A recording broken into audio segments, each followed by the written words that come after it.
অধীর খুব জোর গলায় বলছিলেন যে মুর্শিদাবাদের নামে কলঙ্ক রটানো হচ্ছে, এ জেলা মোটেই সাম্প্রদায়িক নয়, এ জেলা স্বাধীনতা উত্তর কাল থেকেই এখানে মুসলিমরা সংখ্যাগরিষ্ঠ, হিন্দুরা সংখ্যালঘু।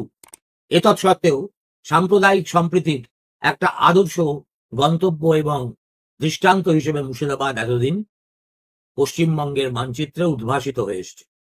কথাটা সত্য, এবং তা না হলে বহরমপুর কেন্দ্র থেকে উপর্যুপুরি নির্বাচনে হিন্দু প্রার্থীরা কোনোদিন জিততে পারতেন।